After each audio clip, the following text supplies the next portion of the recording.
Oke, Assalamualaikum warahmatullahi wabarakatuh. Beragama, menurut pandangan saya,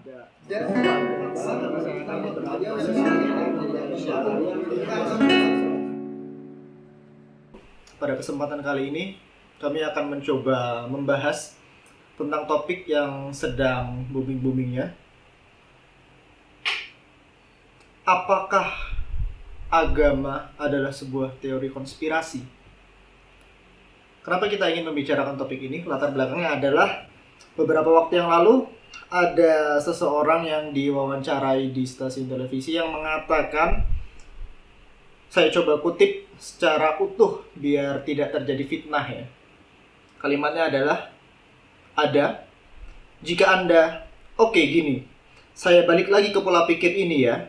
Masyarakat Indonesia percaya sama agama gak? Mayoritas. Masyarakat Indonesia percaya sama Tuhan nggak? Mayoritas. Oke, saya berani bilang agama salah satu teori konspirasi juga karena tidak ada bukti-bukti sains. Lalu dipotong oleh interviewernya.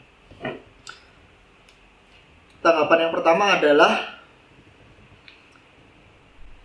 saya pribadi sebenarnya adalah orang yang percaya bahwasannya ada kemungkinan konspirasi akan suatu hal. Untuk kasus corona misalnya, tetap ada kemungkinan bahwasannya itu bisa jadi adalah sebuah konspirasi dari elit-elit global. Ada kemungkinan, cuman mungkin akan lebih baik dan akan lebih meyakinkan jika dijelaskan dan diutarakan alasan-alasannya oleh orang yang punya kapabilitas dan orang yang ahli akan bidang itu.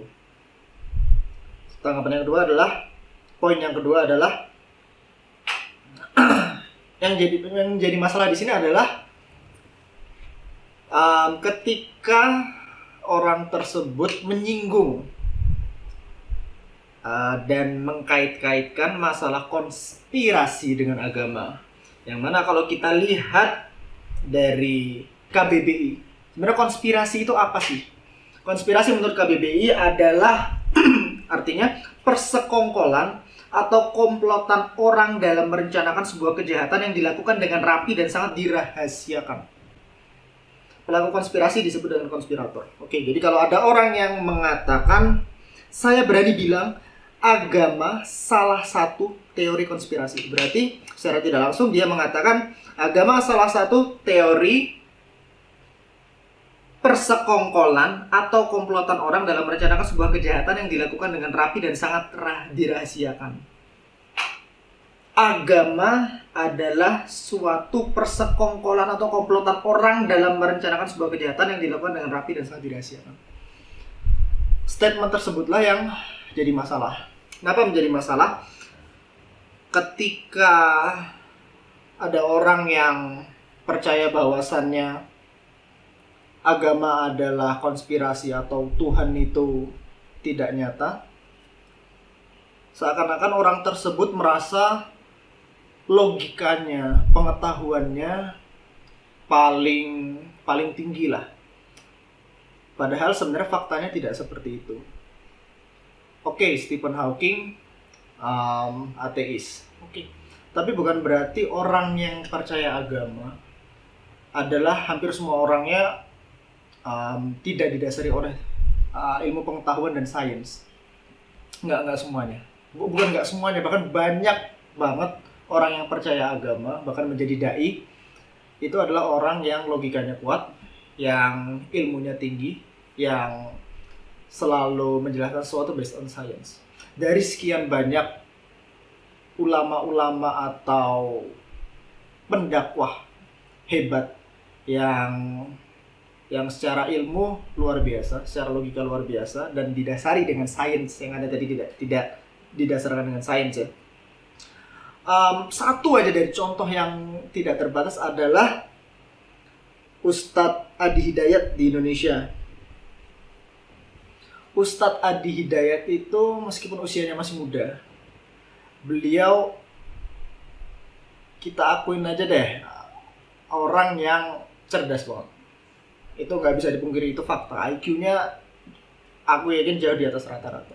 Jauh banget di atas rata-rata. Orang yang bisa menghafal tiap huruf Al-Quran halaman berapa, baris keberapa, sebelah mana, hafal hadis apa, nomor berapa, dan hafal banyak hal, dan juga ilmu pengetahuan umumnya juga luar biasa. Mungkin kalau teman-teman belum pada tahu, bisa searching Ustadz Adi Hidayat.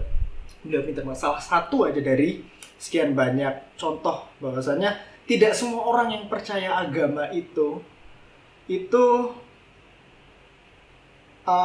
tidak based on science gitu. Itu sebenarnya based on science banget.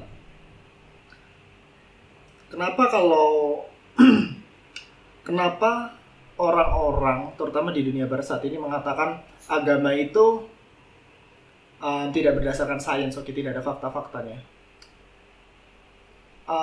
Di sini yang pengen aku tekankan adalah agama itu lebih ke fakta sejarah, yang mana fakta-faktanya sudah disebutkan. Oke, saya akan coba mengutarakan dan menjelaskan dari yang saya punya kapabilitas ya, dari agama Islam. Agama Islam ditemukan oleh agama Islam pertama kali ada itu sekitar 1400 tahun yang lalu. Yang mana pada tahun tersebut pasti belum banyak teknologi seperti sekarang. Jadi yang menjadi keberatan dari kami, keberatan dari orang-orang yang beragama adalah kalimat yang diutarakan oleh orang tersebut tidaklah benar, sangat-sangat tidak benar. Kenapa? Karena di dalam agama itu ada fakta sejarah yang memang pada saat itu belum banyak teknologi yang dapat merekam atau mencatat hal tersebut. Nah, jadi perdebatannya sebenarnya panjang. Yang jelas ketika ada orang yang mengatakan agama adalah konspirasi, aku sendiri berharap orang tersebut menarik kata-katanya. Oke. Selanjutnya saya akan ditemani oleh bintang tamu saya pada hari ini.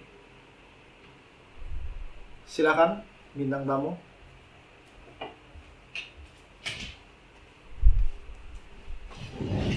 Oke. Bisa Anda jelaskan siapa Anda dan kenapa Anda di sini?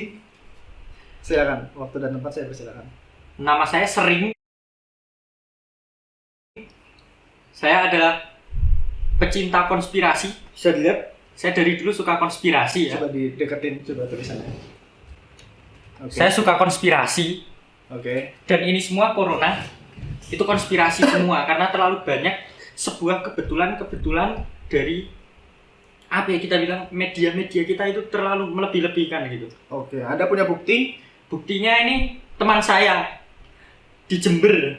Oke. Ada teman saya di Jember, dia kecetit mas.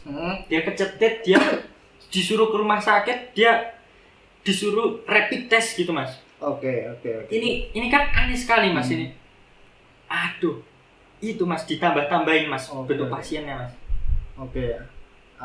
Anda punya teman di negara lain? Saya punya teman cuman di Jember mas. Cuman di Jember. Teman saya cuma satu. Di Jember rumah sakitnya kosong atau tidak? Di Jember lagi dibangun. Rame sama tukang. Oke. Jadi pendapat Anda tentang konspirasi ini seperti apa? Jadi ini kan aneh sekali mas. Kenapa kok di Indonesia itu semua dokter-dokter itu pada mengagung-agungkan rapid test, swab test itu mas. Padahal di luar negeri mereka masih meragukan itu. Oke. Di Indonesia juga aneh sekali mas, rapid test, swab test, tes CPN.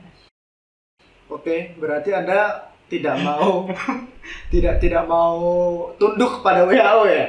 Saya tidak mau tunduk mas. Kenapa? WHO itu kalau saya bilang di bawah kepemimpinannya Bill Gates mas. Kalau saya bilang lebih sering orang Bali dia mas. Namanya Brigates mas. Oke.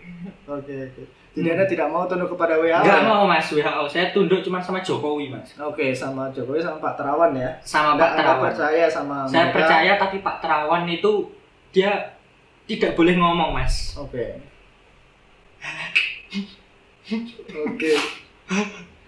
Udah ada yang ingin diutarakan lagi? Udah. Tapi sekali lagi saya mau menekankan saya pecinta konspirasi ya. Konspirasi. Oke. Jadi sekali lagi yang pengen kita tekankan adalah merasa keberatan kami terhadap um, terhadap statement yang mengatakan bahwasannya agama salah satu teori konspirasi juga. Kita berharap untuk kedepannya mungkin orang-orang lebih berhati-hati dalam mengutarakan opininya dan berstatement terutama di depan publik, karena kan ada tanggung jawab ketika kita mengucapkan setiap perkataan kita di publik ya, terutama untuk sesuatu yang sensitif dan tidak benar. Oke, gitu aja. Terima kasih. Wassalamualaikum warahmatullahi wabarakatuh.